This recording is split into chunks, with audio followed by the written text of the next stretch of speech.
ଯେ ତୁମକୁ ଛୁଇଁଲା ସେ ମୋର ଆଖିର ଡୋଳାକୁ ଛୁଇଁଲା। କାର ଦମ ଅଛି ତୋତେ ଛୁଇଁବା ପାଇଁ? ଦେଖ ଆ ତ ମୋର ପାଖରେ। ୱାଓ, କେତେ ସୁନ୍ଦର ପ୍ରତିଜ୍ଞା ଏଇଟା ଅଛି।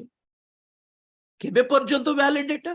ସେ ପ୍ରତିଜ୍ଞା ସବୁ ତୁମେ ପ୍ରଭୁଙ୍କୁ ଧରିବା ପର୍ଯ୍ୟନ୍ତ ଭ୍ୟାଲିଡ। ଶୈତାନ ଛୁଇଁବ ନାହିଁ, ଶୈତାନ କିଡନାପ କରିବନି, ଅପହରଣ କରିବ ନାହିଁ। କିନ୍ତୁ ଏ ଘେରା ବାହାରେ ଥିବା ଜଗତକୁ ଦେଖି ତୁମେ ଆକର୍ଷିତ ହେଇକି ପଳାଇବି ବୋଲି କହିଲେ ଆଉ ପରମେଶ୍ୱର କଣ କରିବେ କହନ୍ତୁ? ପରମେଶ୍ୱର ଶୈତାନ ନୁହନ୍ତି, ଭୂତ ନୁହନ୍ତି କି ତୁମ ବାଳ ଟାଣ ଚୁଟି ଧରିକି ଜବରଦସ୍ତି ଚାପିକି ରଖିବେ ପାଦ ତଳେ, ରହିଥା ମରେ ଏଠି, କୁଆଡେ ଘୁଞ୍ଚିବାକୁ ହେବନି ବୋଲି କହିବେନି ପରମେଶ୍ୱର। ସେମିତି ହେଲେ ତାଙ୍କ ପରମେଶ୍ୱରଙ୍କ ଭିତରେ ଶୈତାନ ଭିତରେ ଫରକ କଣ ରହିବ?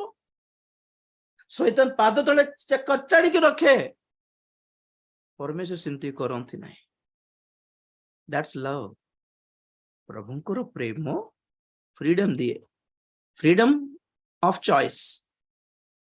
ପ୍ରଭୁଙ୍କୁ ଛାଡିଦେବି, ମୁଁ ପଳେଇବି ସେଠି ଶୈତାନ ପାଖରେ, ମଜା ଲାଗୁଛି ପ୍ରଭୁଙ୍କୁ, ଓକେ ଯାଅ, କିନ୍ତୁ ପରେ ପଛତାଇବ।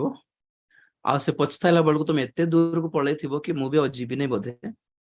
ଅନୁଗ୍ରହରୁ ଘୁଞ୍ଚି ଯିବ ତୁମେ, ସେତେବେଳେ କିଛି କରିହେବ ନାହିଁ। ଆଉ ଦେଖ, ଟିକେ ଚିନ୍ତା କର, ପ୍ଲାନ କର, ଆଲୋଚନା କର, ଚିନ୍ତା କର, ଥିଙ୍କ ଆଣ୍ଡ ଡିସାଇଡ। ଭଲ ମନ୍ଦ ବୁଝିକି ତାପରେ ଯାଅ।